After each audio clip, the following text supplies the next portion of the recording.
Hello mga ka-journey, abin ninyo kanimang magkagulang na tanong kay daghana kay ta mga realizations sa kinabuhi. And I realized that sometimes the best moment in life are the simple ones.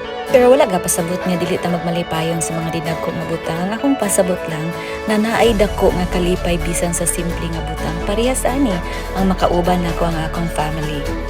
And this day was one of those happy moments for us. Nag-decide ay mi ani nga mag-unwind gamay together with my baby Court and husband.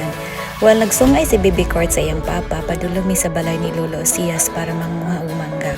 Simple nga moment pero happy kay mi because finally naka-spending quality time together as a family.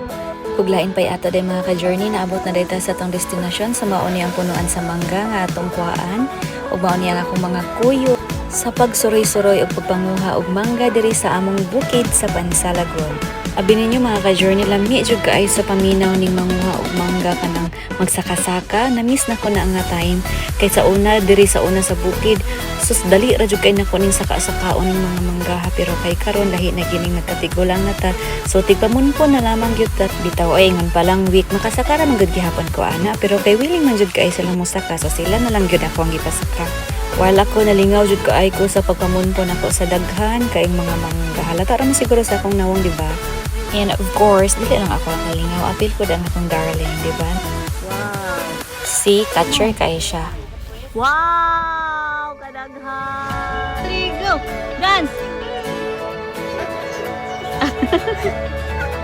And look, makahappy ka ang tanawan ng malipayon na akong baby Court. O mga ka-journey, gakalatag ang mga mangga. Og, tuara among lolo nga nagkugi og tanom aning mangga. Lolo! Hello! Kumusta ka diha? Imo ning apo, si Siduna nga gwapa. Manguha mi si imong tinanong ng mangga.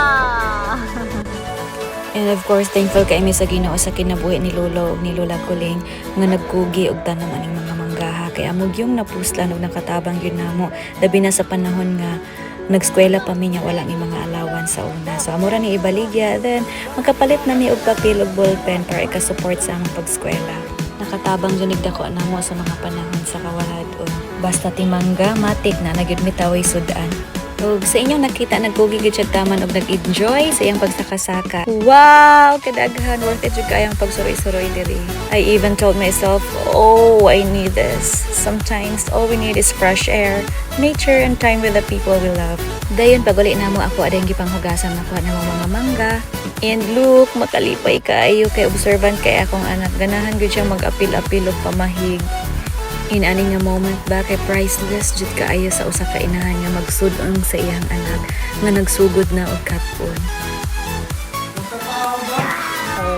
Gentle. Dapa. Baik. Baik, magtrabaho man. Ini. Katangis mama, tungtun. Dari butang. Very good. Ya, dili kayo, bata. Very good. Dari butang. Balik dari.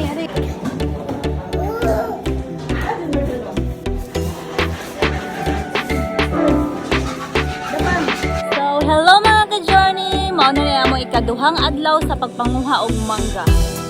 So mauni ang punuan sa senyorita nga among panguhaan. Inana siya kahabog, inana siya kataas, sulisod gid siya kaayong sakon. May galing ato sa among pagpauli na akong mangmag ni si Dudong John Bert at si Dudong John Chris na maoy ni sa kaning mga manggal. Mananawa po good, but po kayo siya. And so hamis, sana all hamis. And you know what mga ka-journey, the funny part is that ang ako ang bana never good nawala iyang pagka-sweet ug baga maging una-unaon para sa comfort sa iyang anak ba. Kay iya diyang gihaguag dala ang red carpet para comfortable daw ang among baby Court while manguhaming mangga na asay kahigda-higdaan. And well, gahigda-higda lang among baby Court waiting for us and iyang tito na ning kamot gyud panguha ning mga mangga para dili mahulog, para dili siya mabunog, para fresh pa siya na akong dadon dito sa Talisay City.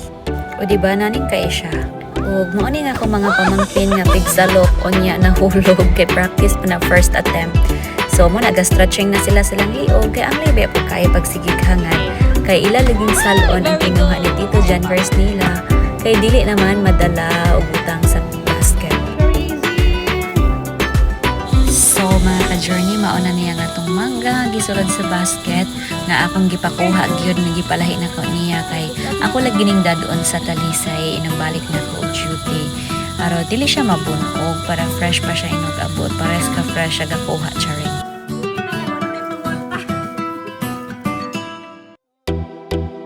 As in satisfying kayo kada salo namo sa mangga. And look, ang among baby court nagparayig sa iyang mama. Ganahan lagi kayo siya magpamassage sa iyang tiil. So, gamit kaayo jud ang red carpet na gidala sa iyang papa. Kay comfortable ra gyud tod kaayo ang baby court while waiting for us. And the best part sa akong pagsuroy-suroy is that kauban nako ang among baby court. Simple nga moment ang pagmassage-massage sa iyang tiil kay ampay jud niya. Lami jud kay halutan permi niya tiil. Ug alang nako, priceless kay ning moment. Og mauna niya ang atong hinaguan nga kinuha nga mangga. O diba, mao ni ako mga kabihan kay nga mga kuyog. And right there, ang akong duha ka lalaki sa akong kinabuhi nga palangga kay nako. So mao na hinabot nami sa balay ako nang gipangpinag sa og hugas ang mangga para mapatulog. O diba makita ninyo wal gahugas ko si Kiraji og tingsi ka malipayon lagi kaayo ko dira halata sa akong dagway kay nagayot na tani kay gikan pa ta sa pugid. Pero makalipay kay bisan sa ginagmay makapanghatag ta. So, mao na ni gipang bahin-bahin na o gipang tag-tag. Ay, panantag na nato atong mga. Okay. Sige, hatod na natin. Ako na yung happy sister, bahin-bahin ra. And to all of you watching this video, thank you so much. God bless.